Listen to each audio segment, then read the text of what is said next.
Hi, my name is Christina Weber, and I run a company called Christian Biz Owners on Fire, and we help Christian entrepreneurs that want to have a fulfilling and prosperous business or ministry while keeping their relationships a top priority on a daily basis.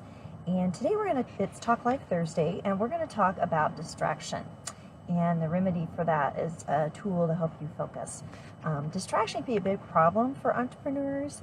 And it could be something like urgent items calling your attention, before those important items.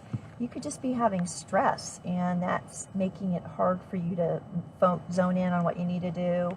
Or maybe you're worrying about something, you're putting something off.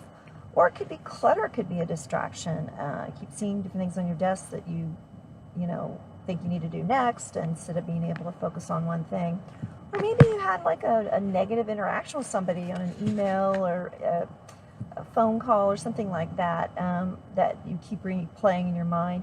But it also could be something exciting. If there's something exciting going on in your life, that could be a distraction too. So really, it's important that we deal with distractions by learning how to focus. And I'm just coming back from the Y. I do a noon workout. And that's one way to help you refocus is, get out, don't be at your desk too long, because we're not really made to do that forever. So we want to take regular breaks. But the specific tool I want to talk about today is the checklist. Okay, basically, the checklist is based on the idea of system. So there are things that you do in your business or ministry that you do on a repetitive basis over and over and over. And what you want to do is you want to write down step by step what exactly you do to do that task. And I know that sounds silly to some people, but the thing is, a lot of times people do those tasks. I know I used to do this in a different way every time, and that's actually pretty inefficient.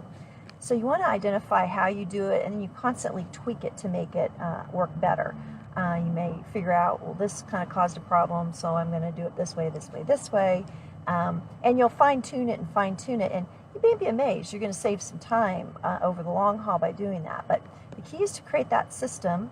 And then ideally, you should have in your schedule when you're going to do that activity. So it is actually planned and scheduled. And when you're there, what you do is you take that system you've created, and it's helpful to create a checklist. Basically, step 1, I do this. Step 2, I do that. Step 3, I do this. And take it down.